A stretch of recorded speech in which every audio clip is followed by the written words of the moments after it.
ফাঁসি চাই, যাতে কোনো রেপিস্ট আর এরকম না করতে পারে। আমরা মেয়েরা মিলে তার বুকে মাথায় উঠে দাঁড়াবো, আমরা মেয়েরা মিলে তার লাইতে লাইতে মারবো চারজনে। আমরা দিনে রাতে ভয়তে বেরোতে পারছি না, এই যে ঘটনা ঘটে ঘটছে। বিনা অপরাধে একটা মেয়েকে মরতে হলো ক্রিমিনালদের লোভের জন্য, লালসার জন্য। কোনো বিচার চাই না, ফাঁসি চাই। চাই এই দোষীদের ফাঁসি দিতে হবে। এই ফাঁসি না দিলে এর কারণ অবহেলার বিচার পায়নি। একটা সরকারি হসপিটাল থেকে সরকারি ডাক্তার ধর্ষণ হয়ে গায়েব হয়ে গেল, তার কোনো বিচার ব্যবস্থা হলো না। শান্তনু মণ্ডল দিন রাত ভোর একটা গ্রাম এক হয়ে যখন বাচ্চাটি নাবালিকাকে খোঁজা হয়, এক হয়, তখন কিন্তু হিন্দু মুসলিম ছিল না, এক গ্রামই ছিল। বডি উদ্ধার হয় যখন ধর্ষক যে নিজে বলছে যে এখানে বডি পাওয়া গেছে, ওখানে বডি পাওয়া। অবশেষে বারুইপুরের ঘটনার প্রধান আসামিকে গ্রেপ্তার করেছে পুলিশ। 12 বছরের নাবালিকার সাথে যেভাবে অত্যাচার, এমনকি তাকে ধর্ষণ করছে, সেইটার সত্যতা জানলে বন্ধুরা আপনারা অবাক হবেন। এই ঘটনার সাথে টোটালি কতজন জড়িত ছিল আর কি বা তাদের উদ্দেশ্য ছিল, সবকিছু বন্ধুরা এই ভিডিওতে জানতে পারবেন। ইতিমধ্যে বারুইপুরের এই নাবালিকা ধর্ষণের আন্দোলন চলতেছে গোটা বাংলায়। সবার দাবি একটাই, আমরা অপরাধীদের ফাঁসি দেখতে চাই। তো প্রিয় দর্শক, চলুন আমরা বাড়তি কথা না বলে দেখে আসি যে এই নাবালিকাকে কিভাবে পৃথিবী ছাড়া করেছে। কজন দোষারোপ আর কে কি করেছে সেটা পুলিশ ভালো করে বলতে পারবে। কে দোষী করেছে মানে ভাবুন না, মানে আমি কি বলতে চাইছি বুঝুন, যে ধর্ষক সে কে, ধর্ষক কি করেছে, কি কাণ্ড হয়েছে, ওটা পুলিশ ভালো করে বলতে পারবে। আপাতত তো গন্ডগোল তো আরএসএস করেছে না। আরএসএস তো ওপেন নাকি শেখায় বিভিন্ন সব শুনবো। সমস্ত পলিটিক্যাল পার্টি কতটা নোংরা হয়, কি ন্যারেটিভ সেট করে আমি সব জানি, কিন্তু আরএসএস সম্পর্কে শোনা যাবে না।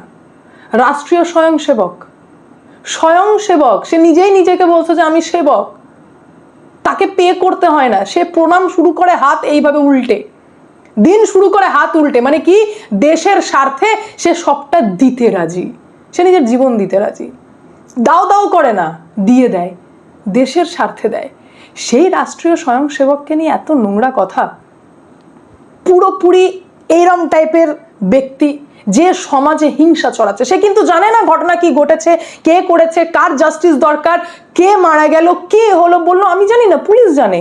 কিন্তু আরএসএস দোষী, এইরকম টাইপের মাইন্ডসেট রটানো, যে ব্যক্তি রটাচ্ছে সে তো বটেই, কিন্তু এনাদের মতো ব্যক্তিত্বকে কে হাওয়া দেয়? এই সিপিএম এর মতো আইডিওলজির দল, যে দলের কাল থেকে আমি দেখছি একের পর একভাবে চেষ্টা করে চলেছে যাতে রাজ্যে একরকম সাম্প্রদায়িক অশান্তি হোক। সেই রকম অশান্তি লাগানোর কিন্তু অলরেডি একটা বলি হয়ে গেছে। ইন্দ্রজিৎ তাঁতি, 26 বছর বয়সী ছেলে, গণপিটুনিতে হত্যা হয়েছে মূল অভিযুক্তকে সহযোগিতা করার সন্দেহে। আই রিপিট, মূল অভিযুক্তকে সহযোগিতা করার সন্দেহে তাকে পিটিয়ে মেরে দেওয়া হয়েছে। তার মানে সে কি করেছে, তার কি দোষ, অ্যাকচুয়ালি কি ঘটেছে কেউ জানে না, তাকে মেরে দিয়েছে। কেন মেরে দিয়েছে? কারণ এই রকম ব্যক্তি, যার ভিডিও আমি প্রথমেই আপনাদের সামনে চালালাম, এই যে আমির হোসেন যে নামটি বললাম, ইনি হিন্দু মুসলিম ইম্পর্টেন্ট না, ইম্পর্টেন্ট হচ্ছে সমাজে কিভাবে বিষ ছড়াচ্ছে। বারুইপুরে যে ঘটনাটি ঘটেছে সে ঘটনা অত্যন্ত নিন্দনীয়, এবং পুরো ঘটনাটি জানার পর আমি দেখলাম যে পুরো গ্রামবাসী এক হয়ে, পুলিশের ভূমিকা তো বলবো আমি আপনাদেরকে সবটাই বলবো, কিন্তু পুরো গ্রামবাসী এক হয়ে সিসিটিভি ফুটেজ চেক করে যখন বাচ্চাটির বডি উদ্ধার করে, তখন বিজেপির শান্তনু মণ্ডল সহযোগিতা করেছে ধর্ষককে, বলে তাকে ফাঁসিয়ে দেওয়া হলো। কে ফাঁসাচ্ছে? এই সিপিএম এর মতো নেতারা। এই যে নাম রয়েছে না, এই লায়েক আলী, যিনি নিজের স্বার্থ রয়েছে, এই যে বারুইপুর পশ্চিম বিধানসভার ক্যান্ডিডেট হয়েছিলেন, এইবারের ক্যান্ডিডেট হয়েছিলেন উনি, সিপিএম এর নেতা, এই যে লায়েক আলী, এনার বক্তব্য হচ্ছে যে বিজেপি হেল্প করেছে ধর্ষককে, সহযোগিতা করেছে, তাকে নাকি ছাড়িয়ে নিয়ে চলেছে থানা থেকে। আরে ভাই, যখন বডি উদ্ধার হয়েছে, যে শান্তনু মণ্ডল দিন রাত ভোর একটা গ্রাম এক হয়ে যখন বাচ্চাটি নাবালিকাকে খোঁজা হয়, এক হয়, তখন কিন্তু হিন্দু মুসলিম ছিল না, এক গ্রামই ছিল। বডি উদ্ধার হয় যখন ধর্ষক যে নিজে বলছে যে এখানে বডি পাওয়া গেছে, ওখানে বডি পাওয়া গেছে, সেই ব্যক্তিকে যখন গণপিটুনি দেওয়া শুরু হয়, তখন শান্তনু মণ্ডল তাকে উদ্ধার করে থানায় নিয়ে যায়। এই কারণ সে মরে গেলে তো তাকেও তো ইন্দ্রজিৎ তাঁতির মতো গণপিটুনি দিয়ে মেরে দেবে, বলবে যে এ নাকি ধর্ষকের সাহায্য করেছে। তাহলে তার হয়ে সাফাই দেওয়ার তো কেউ থাকবে না। মানে তাকে ঘেরার একদম দারুণ একটা প্ল্যানিং, এই মার একটা মব আসবে, মেরে দিয়ে বেরিয়ে চলে যাবে, কেউ কাউকে চেনার নেই, কেউ কাউকে দেখার নেই, কেউ কাউকে জাস্টিস দেওয়ার নেই, তাই তো?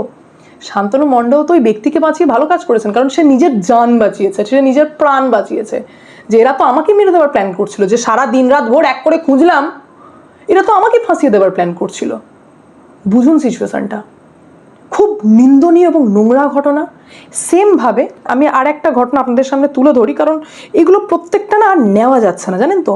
দিনহাটার বামনহাটে 11 বছর বয়সী এক নাবালিকার ধর্ষণ আর খুন হয়েছে, আর যেটা করেছে গৃহশিক্ষক শফিকুল হক।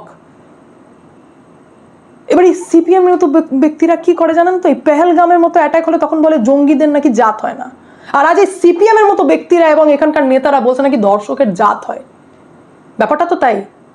জঙ্গি অ্যাটাক হচ্ছে বা বিভিন্ন জায়গায় আমাদের দেশের বিভিন্ন রাজ্যে, যেমন রাজস্থানে একটা ঘটনা ঘটলো, 32 জন যুবক মিলে 13 বছর বয়সী নাবালিকাকে 5 দিন ধরে ধর্ষণ করেছে। এখানে কিন্তু হিন্দু মুসলিম অ্যাঙ্গেল দেখা হয়নি ভাই, ধর্ষণ হয়েছে, ধর্ষক যাকে তাকে ধরো আর ঠোকো। আমি এটাতে বিশ্বাসী, আমি এনকাউন্টারে বিশ্বাসী, আমি জাস্টিস চাই। তো হিন্দু মুসলিম অ্যাঙ্গেলে জাস্টিস চাই না, জাস্টিস আমি চাই যারা মেরেছে সে যেই হোক না কেন। কারণ আমার কাছে খবর রয়েছে আনন্দ সর্দার মেন অ্যাকিউজড, দিবাকর সর্দার, প্রভাস মণ্ডল, এই 3 জনকে গ্রেফতার করা হয়েছে। এনকাউন্টার করে দাও, বাস খালাস। কেন ভাই হিন্দু মুসলিম করে মাথে মারার তো কিছু নেই। আর আজকে সিপিএম এই কারণে 1-0-তে গড়ে, কারণ এদের আইডিওলজি, এদের কনসেপ্টেই প্রবলেম আছে। তো এই 3টাকে তো ঠুকে দাও, বাকি 3 জনের যে জিজ্ঞাসাবাদ চলছে সেটা দেখা যাক। আমি এই অ্যাঙ্গেলে দেখতে বিশ্বাসী। বাচ্চা মেয়েটার কোনো দোষ ছিল না।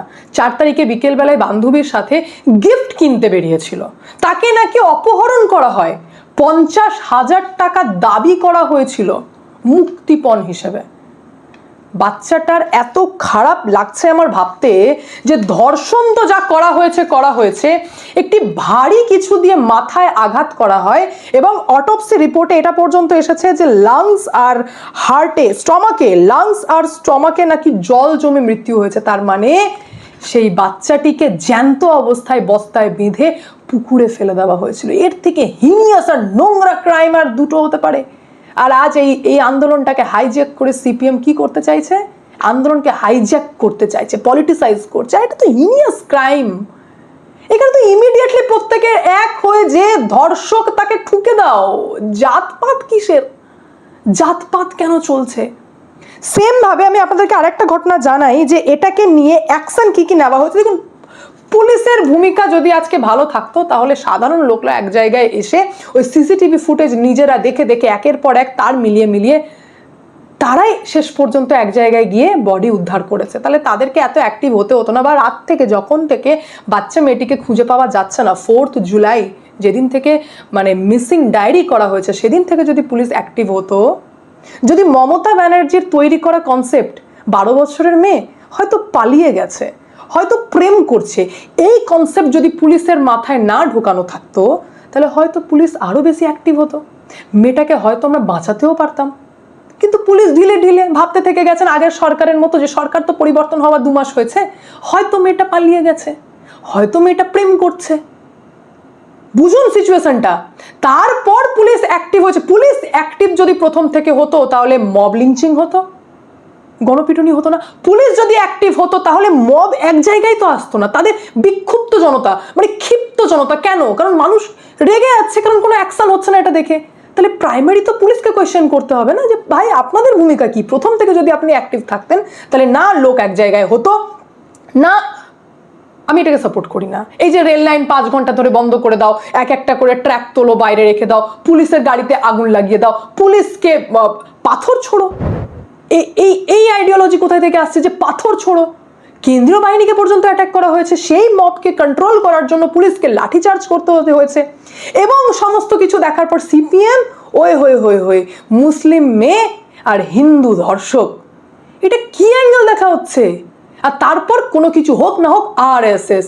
তার মানে জাস্টিসের থেকে এখানে অনেক বেশি কনস্পিরেসি কাজ করছে, যা পরিষ্কার বোঝা যাচ্ছে যে টার্গেট সেট করা হচ্ছে আর ইন্টেনশনালি সাম্প্রদায়িক অশান্তি রাজ্যে লাগিয়ে দেওয়ার চেষ্টা করা হচ্ছে। হ্যাঁ না? সেম ভাবে আমি তো আপনাদেরকে দিনহাটার ঘটনাও বললাম, আর সেম ভাবে ওই একই বারুইপুরের পুকুর থেকে 72 ঘন্টা যেতে না যেতে আর একটা বডি উদ্ধার হয়, কৃষ্ণকান্ত হালদার, যার বডি উদ্ধার হতেই পুলিশ বলে ট্রেন থেকে ঝাঁপ দিয়েছে। নাম শুনে তো বোঝাই যাচ্ছে কোন জাতি। ট্রেন থেকে ঝাঁপ দিয়েছে, তো ট্রেন থেকে যদি ঝাঁপ দেয় তো ট্রেনের আশেপাশের লোক কি বোবা, বলতে জানে না? আর ট্রেন থেকে যদি ঝাঁপ দেয় তো গলায় দড়ি পরেই ঝাঁপ দিয়েছিল নাকি?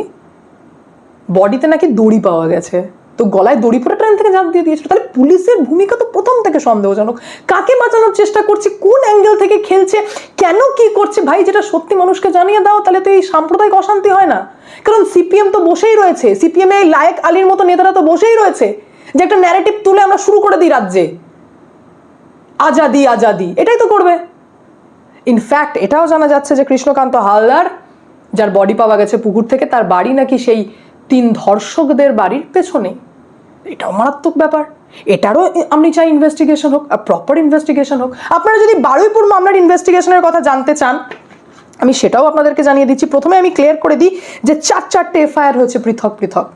দেখুন, পক্সো হবে এটা স্বাভাবিক, খুন ধর্ষণের ধারা জারি হবে মানে লাগু হবে এটাও স্বাভাবিক। যেমন আমি আপনাদেরকে ধারা পর্যন্ত ক্লিয়ার করে দিই, যেমন বিএনএস এর সেকশন 65 ধর্ষণ, গণধর্ষণ সেকশন 2103 খুন, 238 তথ্য প্রমাণ লোপাট এবং 61 অপরাধমূলক ষড়যন্ত্রের ধারায় মামলা রুজু করা হয়েছে এবং তার পাশাপাশি পক্সো অ্যাক্ট সেকশন 6 এর মামলা রুজু করা হয়েছে। কিন্তু বাকি আরও এফআইআর করা হয়েছে। একটা হচ্ছে গণপিটুনির, কারণ ওটা কেন ঘটলো, সন্দেহের কারণে মেরে দেওয়া একটা ব্যক্তিকে, এটারও জঘন্য অপরাধ। এবং তার পাশাপাশি পুলিশ এবং কেন্দ্রীয় বাহিনীর গাড়িকে অ্যাটাক করা, আগুন লাগিয়ে দেওয়া, এটাও জঘন্য অপরাধ। তো 4টে এফআইআর তো দায়ের হয়েছেই। তার পাশাপাশি যেটা ঘটেছে সেটা হচ্ছে যে এই যে বারুইপুরের অ্যাডিশনাল এসপির নেতৃত্বে 6 সদস্যের এসআইটি গঠন করা হয়েছে এবং যার জন্য এই এসআইটি, এই স্পেশাল ইনভেস্টিগেশন টিমই 3 জনকে অলরেডি অ্যারেস্ট করে নিয়েছে এবং বাকি 3 জনের জিজ্ঞাসাবাদ চলছে। টোটাল 6 জন রয়েছে, 3 জন তো অ্যারেস্টেড, বাকি 3 জনকেও জিজ্ঞাসাবাদ করা চলছে। তাহলে এটা হচ্ছে অ্যাকশন। ইনফ্যাক্ট 14 জুলাই পর্যন্ত বারুইপুর, সোনারপুর এবং নরেন্দ্রপুর থানা এলাকায় বিএনএসএস 163 লাগু রয়েছে, অর্থাৎ কেউ এক জায়গায় একত্রিত হবে না। কিন্তু সিচুয়েশন এত খারাপ তো যাওয়ারই ছিল না। এ তো পুরোপুরি ভড়কাও একটা সিচুয়েশন তৈরি হলো যেখানে পুলিশের ভূমিকা অত্যন্ত সন্দেহজনক। এবার আমার কোয়েশ্চেন হচ্ছে যে রাজ্যের মুখ্যমন্ত্রী শুভেন্দু অধিকারীকে, মাননীয় শুভেন্দু অধিকারী, আপনি সরকারে আসার আগে তো অনেক কথাই বলেছিলেন। এবার আপনি প্লিজ বাংলার ওই প্রবাদটাকে সত্যি করবেন না যে ফাঁকা কলসি বাজে বেশি। আমি বলতে বাধ্য হচ্ছি, কারণ এই ধর্ষক আমি নিজের চোখে দেখবো, সে ধর্ষক, একটা বাচ্চা মেয়ের বডি বেরোবে আর সে ধর্ষক, সে পুলিশি হেফাজতে আছে, আইনে যাবে। আরে সে তো বাচ্চাটাকে মেরেছে এই কারণে যাতে 10 বছর ধরে চলুক না মামলা, তারপর সে রেহাই পেয়ে যাবে। তারপর সে, এটাই তো আমাদের আইন কানুন। বাচ্চাটি বেঁচে থাকলে নিজের মুখে স্টেটমেন্ট দিত, তাহলে তাকে মেরে দাও, 10 বছর পর তো আমি ছাড়া পেয়ে যাব। এটাই তো আমাদের ভারতীয় আইন কানুন, এটাই তো বলছে। Lack of এভিডেন্সের বাহানায় ঠোকো। সরকার তো আমরা এই কারণেই পরিবর্তন করেছিলাম না যে আমরা ইউপির মডেল চাই, আমরা যোগী মডেল চাই। এখানে হিন্দু মুসলিম জাত, কে খ্রিস্টান, কে পাঞ্জাবি, আই ডোন্ট কেয়ার। যে ধর্ষক দিনে ধরা পড়েছে, রাতে ঠুকে দাও, সব ঠান্ডা। তাহলে সরকারকে এইভাবে স্টেপ নিতে হবে, কারণ আমাদের তো বর্ষা উঠে যাচ্ছে, সেই কারণে গ্রামবাসী এক হয়ে বলছেন চলো ভাই আমরাই জাস্টিস দিয়ে দিই। এই কারণেই না, সরকার যদি অ্যাক্টিভ হয়, সরকার যদি বুলডোজার চালায়, সরকার যদি অ্যাগ্রেসিভলি এগিয়ে আসে, তাহলে এই মামলাগুলি কিন্তু এত বাড়েই না। শুভেন্দু অধিকারী ভরসা দিয়েছেন, নির্যাতিতার বাবা বলছেন যে আমাদের ভরসা রয়েছে, তামান্নার মা বলছেন যে আগের সরকার তো ফেল না, অ্যাটলিস্ট এই সরকারের কাছে আমরা জাস্টিস আশা করতে পারি। পুরো বাঙালি পশ্চিমবঙ্গের মানুষের না শুভেন্দু অধিকারীর যে ডায়লগ দিয়েছেন মাননীয় মুখ্যমন্ত্রী, ওনার কথাতে প্রচুর ভরসা রয়েছে। তো আমরা এখনো আশাবাদী যে আপনি চরম অ্যাকশন নেবেন, আর এটা নিন। কারণ এটা যে অ্যাঙ্গেলে যাচ্ছে, এতে হিন্দুরা বদনামিত হচ্ছে, আরএসএস এর বদনাম হচ্ছে, যেটা সমাজ ভালোভাবে নেবে না। এবং এটা হিন্দুদের রীতেও নয়, এটা সমাজের রীতে নয়, এটা একটা সাম্প্রদায়িক দিকে যাচ্ছে, যেটা ঠিক হচ্ছে না। এবার এখান থেকে আপনাকেই আইনি ব্যবস্থা নিয়ে বিষয়টাকে উদ্ধার করতে হবে। এবং সব থেকে ইম্পর্টেন্ট ব্যাপার, যে পুকুর থেকে যে বডিটি পাওয়া গেছে সেটাও মিস্টেরিয়াস, এটারও আমরা ক্ল্যারিফিকেশন চাই এবং সমস্ত তথ্য প্রমাণের দিকে আমার নজর রয়েছে। আমি যখনই এটা ডিটেলস পাবো এবং আপনাদের সামনে আমি অতি অবশ্যই তুলে ধরবো, কারণ এই ঘটনাও আমার নজরে রয়েছে। বাকি প্রিয় দর্শক, এতক্ষণ থেকে পুরো ভিডিওটি প্রথম থেকে শেষ পর্যন্ত দেখার জন্য আপনাদেরকে অসংখ্য ধন্যবাদ। পুরো ভিডিওতে দেখতেই পেলেন এই নাবালিকাকে টোটাল 4 জন মিলে যেভাবে প্ল্যান করে মেরেছে সেইটা আসলে বলার মতো না, কিন্তু সিসিটিভি ক্যামেরায় প্রধান আসামি ধরা পড়ে যায়। যে তাকে কিভাবে কার মাধ্যমে নিয়ে যাওয়া হয়েছে সেইটা স্পষ্ট দেখা যায়। ইতিমধ্যে সেই ভিকটিমের মা বাবা সর্বোচ্চ শাস্তি দাবি করেছে অপরাধীদের। মেয়ের বয়সী একটা মেয়ের সাথে যেভাবে অন্যায় অত্যাচার করেছে এইটা মেনে নেবে না বাংলার মানুষ। এইটার বিচার চাচ্ছে এখন সবাই। তাছাড়া ইতিমধ্যে তো আন্দোলনও চলতেছে। তো যাই হোক দর্শক, পুরো ভিডিও দেখার পর আপনাদের মতামত আপনারা অবশ্যই কমেন্ট করে জানাবেন, পারলে ভিডিওটি প্রচুর পরিমাণে শেয়ার করবেন। ধন্যবাদ।